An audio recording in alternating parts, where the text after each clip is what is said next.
Hello दोस्तों, राधे राधे। कैसे हो आप लोग? जय माता दी। तो आप लोगों का स्वागत है हमारे चैनल में। तो कैसे हैं आप लोग ज़रूर कमेंट में लिखिएगा। और हम अच्छे हैं, तो आप लोग कमेंट में जय माता दी ज़रूर लिखिएगा। तो आज हम आप लोगों को बताएंगे दिवाली से संबंध कुछ महत्वपूर्ण बातें, और सबसे पहले दीपक हमें कहाँ जलाना चाहिए ये हम जानेंगे। और कुछ हम लोगों के प्रश्न होते हैं कि व्रत रखा जाता है लक्ष्मी जी की पूजा के लिए कि, और पुरानी जो मूर्ति है उसका विसर्जन कब करें, क्या करें, तो सबका हम जवाब देंगे आप लोगों को। तो आप लोग पूरा वीडियो देखिएगा, वीडियो बिल्कुल भी स्किप मत करिएगा। और वीडियो पसंद आए तो प्लीज़ हमारे चैनल को सब्सक्राइब कीजिएगा, बेल आइकन दबाना बिल्कुल भी ना भूलिएगा, जिससे हमारे वीडियो के नए नोटिफिकेशन आप लोगों को सबसे पहले पहुंचे। तो चलिए शुरू करते हैं। आप लोगों को बताते हैं दिवाली के बारे में सबसे महत्वपूर्ण बातें। तो सबसे पहले हम आप लोगों को बताते हैं दिवाली इस बार 2024 में दिवाली का पर्व मनाएंगे 31 अक्टूबर को, और लेकिन कुछ लोग 1 नवंबर को मनाएंगे और कुछ लोग 31 को मनाएंगे। तो आप लोग देख लीजिएगा जिस दिन आस पड़ोस में आप लोगों के रिश्तेदार बनाए, मतलब मनाए, हमारे आस पड़ोस के हमारे रिश्तेदार सभी लोग मनाए, उसी दिन आप भी मनाइएगा। क्योंकि जब हमारे आस पड़ोस के लोग ही मनाएंगे तभी अच्छा लगता है। मालूम पड़ा आज हमने कर लिया, कल उनके यहाँ हो रहा, तो ऐसा बिल्कुल भी ना करें। सब लोग मिलजुल कर, क्योंकि दिवाली में जो होता है एकता के लिए ही होता है। सब लोग एक साथ मिल कर के दीप जलाते हैं, उत्सव मनाते हैं। तो इसलिए आप लोग देख लीजिएगा जिस दिन आप लोगों के आस पड़ोस रिश्तेदार कर रहे हो तो उसी दिन करिएगा। हम लोगों के यहाँ तो 31 को ही सभी लोग करेंगे, तो हम लोग 31 को ही करेंगे। तो आप लोग देख लीजिएगा कि कब करना है। और दीपक जगमग, और बाकी जैसे कि आपको दूसरे दिन करना है तो आप उसमें भी कर लीजिए, लेकिन आप लोग जिस दिन सब लोग करें तो उस दिन सब जरूर करें। और हाँ सर, ये बात ध्यान रखिएगा कि जब आसपास के लोग मनाएं तो उसी दिन आप लोग मनाइएगा। तो 31 को हम लोग मनाएंगे, बाकी आप लोग अपना देख लीजिएगा। अगली चीज़ है धनतेरस। धनतेरस का वीडियो हमने पहले डाला है 29 अक्टूबर को, और 30 को नरक चतुर्दशी। तो 29 को है धनतेरस। धनतेरस का ब्लॉग हमने डाला है, तो जिसने ना देखा तो प्लीज़ जा करके देख ले हमारा धनतेरस का ब्लॉग, उसमें हमने सब कुछ बताया है। और दिवाली से पहले हमें क्या क्या तैयारी करनी वो भी हमने एक ब्लॉग डाला है, तो वो भी आप देख लीजिएगा। और 29 को है धनतेरस, 30 को है नरक चतुर्दशी। तो अब आते हैं हम तीसरी बात पे कि दिवाली और धनतेरस के दिन क्या व्रत रखकर ही लक्ष्मी और गणेश जी की पूजा करनी चाहिए या धन्वंतरी देव की?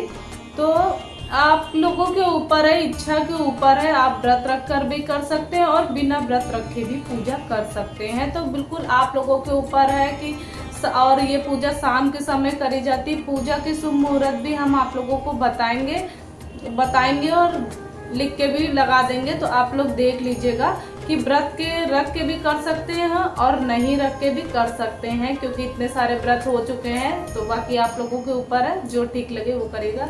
तो अब आते हैं अगले प्रश्न की, जो पुरानी मूर्तियां होती हैं तो क्या उनको विसर्जन करना है कि उनको हम रख सकते हैं, उनकी पूजा कर सकते हैं? तो देखिए, अगर मिट्टी की मूर्ति होती है तो उसको विसर्जन करना पड़ता है।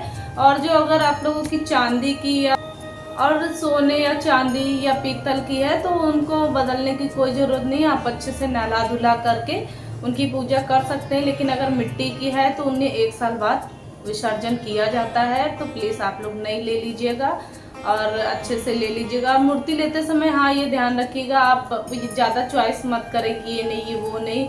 देखिएगा जो आपको सबसे पहले पसंद आए तो वही आप लीजिएगा। तो ऐसा कर लीजिएगा।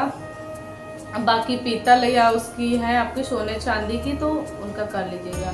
तो दिवाली के दिन हम लोग पुरानी मूर्ति को हटा देंगे, दूसरे स्थान पर रख देंगे, और जो नई वाली मूर्ति होंगी उन्हें वहाँ रख करके जहाँ हम रखते हैं तो उन्हें मतलब पूजा करेंगे। और जो पुरानी मूर्ति है ना तो उनको भी भोग लगाना है हमको। ऐसा नहीं करना है कि उनको हटा दिया तो उनको हम नहीं लगाएंगे, तो उनको भी भोग लगाना है हमको, नई मूर्तियों का। और खील बतासे का भोग हमें पुरानी मूर्ति को भी लगाना है। और दिवाली के बाद में जाएंगे तो हम लोग जल में विसर्जन कर देंगे या भू विसर्जन कर देंगे। तो दिवाली के दिन सबसे पहले दीपक कहाँ जलाना है ये भी हम आप लोगों को बताएंगे। तो दिवाली के दिन सबसे पहले दीपक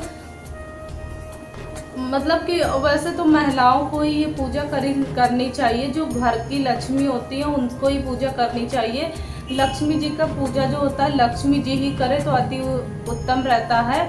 तो बाकी आप लोग देख लीजिएगा और सज संवर के अच्छे से 16 श्रृंगार करके करें आप लोग पूजा। और बाकी देख लीजिएगा आप लोग बढ़िया से तैयार होइएगा, साड़ी वगैरह धुल लीजिए, नई पहनने की कोई ज़रूरत नहीं लेकिन साफ सुथरी होनी चाहिए। तो दीपक जो होता है सबसे पहले हमें मंदिर में जलाना है, भगवान को प्रज्वलित करना है और 2 दिए हमें अपने द्वार पे दोनों साइड को रखना है, क्योंकि सबसे पहले द्वार में दिया जब बाती जलेगा तो लक्ष्मी माँ का जल्दी से आगमन होगा, माँ लक्ष्मी प्रवेश करेंगी ऐसा माना जाता है। हमारे घर के बड़े बुजुर्ग बताते हैं इन बातों को। तो सबसे पहले घर के मुख्य द्वार पे दोनों साइड दिया जलाएंगे और मंदिर में भगवान को सबसे पहले दिया जलाएंगे। तो ऐसे कर लीजिएगा। और हाँ, फैशन भले ही कम हो लेकिन दिया आप लोग संध्या के समय कर दीजिएगा। अपना देख लीजिएगा अच्छे से 5 बजे तो अंधेरा हो जाता है, तो आप लोग देख लीजिएगा उस हिसाब से कर लीजिएगा। सबसे पहला दिया हमारे मुख्य द्वार पे और मंदिर में जलना है। तो बाकी रूम में फिर आराम से कर सकते हैं, आप अपना टाइम देख लीजिए उस हिसाब से कर सकते हैं। अगला सबसे महत्वपूर्ण प्रश्न होता है कि लक्ष्मी जी की आरती दिवाली के दिन करें या ना करें, कि घंटी बजानी है कि ना बजानी है। तो बिल्कुल घंटी भी बजाइए और आरती भी कीजिए, क्योंकि बिना शंख के और बिना घंटी के ऐसे स्वागत नहीं होगा माँ लक्ष्मी का।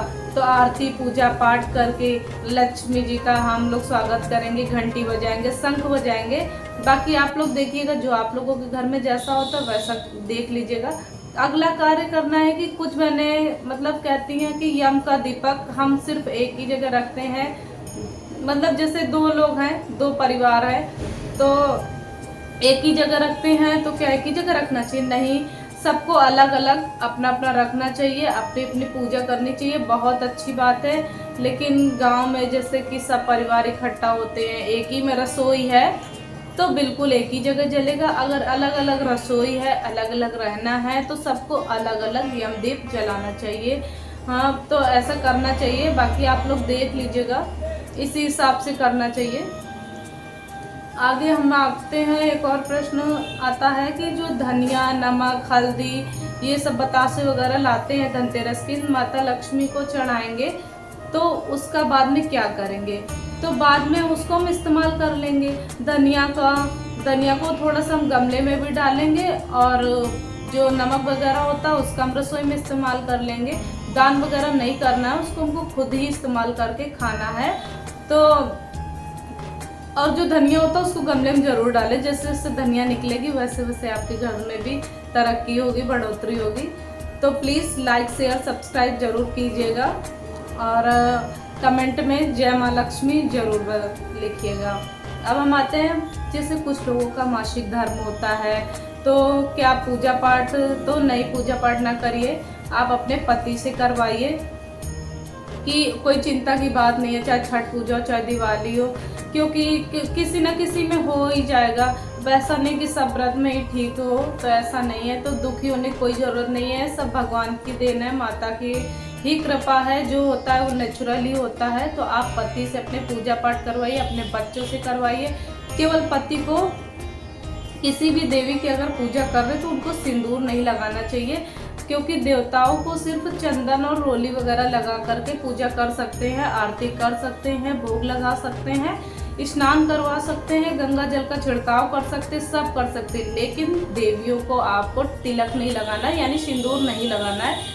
अगर आपकी बेटी है तो आप बेटी से करवा सकते हैं, लेकिन मतलब हस्बैंड से या अपने बेटों से नहीं करवा सकते हैं। तो ये बात ध्यान रखिएगा आप लोग, कोई भी देवी हो तो नहीं करना है आप लोगों को। तो आप लोगों को अगर हमारी बातें अच्छी लग रही हो तो प्लीज़ प्लीज़ प्लीज़ बहुत रिक्वेस्ट है आप लोगों से कि आप लोग हमारे वीडियो को ज़्यादा से ज़्यादा शेयर करें, लाइक करें, सब्सक्राइब करें। और हमें दिवाली में भी सफाई करनी है, साफ़ सफाई का ध्यान रखना है। और दिवाली में जो जैसे कि पन्नी वगैरह है किचन वगैरह तो क्लीन कर लेना चाहिए। और नमक वगैरह की पन्नी जो है, जो मतलब वो है, उसको हमें नमक हटा देना, क्योंकि जब हम दरिद्र को हटाते हैं ना तो वो नमक हटा देना चाहिए। और जो नया नमक हम लोग लाते हैं ना धनतेरस में, वो नमक यूज करना चाहिए, उसको भर देना चाहिए। इस बात का ध्यान रखना चाहिए। जब हम दरिद्र को निकालेंगे तो मतलब रसोई का थोड़ा सा नमक होता है जो हम इस्तेमाल करते हैं, उसको हम हटा देना चाहिए, थोड़ा सा नमक। बाकी नमक हमें सेपरेट करना चाहिए, थोड़ा ही सा ही निकले तो दरिद्र वाला ही नमक हमें हटा देना। बाकी नमक हमें रखे रहिएगा। और बर्तन जो होता है नमक का, उसको हमको धुल देना है। तो ऐसे करना है आप लोगों को। अब बताते हैं आप लोगों को दिवाली की पूजा का शुभ मुहूर्त क्या है। तो दिवाली पूजा का शुभ मुहूर्त है 31 अक्टूबर दिन गुरुवार को माँ लक्ष्मी जी की पूजा करेंगे। शाम को 6:26 से 8:32 पे पूजा करनी है। तो अब कर सकते हैं आप लोग शाम को। और जो रात्रि में पूजा करते व्यापारी लोग, मुनीम लोग करते हैं, उन लोग रात्रि में ही करते हैं। तो उनको रात्रि का शुभ मुहूर्त है 11:40 से रात के 12:31 तक दिवाली की पूजा करनी है। तो लक्ष्मी जी की पूजा कर सकते हैं। ये वीडियो हमारा यहीं तक है। फिर मिलते हैं एक नए वीडियो के साथ। तब तक के लिए नमस्कार। स्वस्थ रहिए, सुरक्षित रहिए और जहाँ कहीं भी रहिए खूब खुश रहिए। धन्यवाद। जय माता दी, जय माँ लक्ष्मी। और हमारा ब्लॉग अच्छा लगा तो एक बार हम फिर से बोल रहे हैं कि बेल आइकन दबाना बिल्कुल ना भूलिएगा और सब्सक्राइब करिएगा, ज़्यादा से ज़्यादा शेयर करिएगा और कमेंट में जय माता दी जरूर लिखिएगा। तब तक के लिए राधे राधे, जय माँ लक्ष्मी।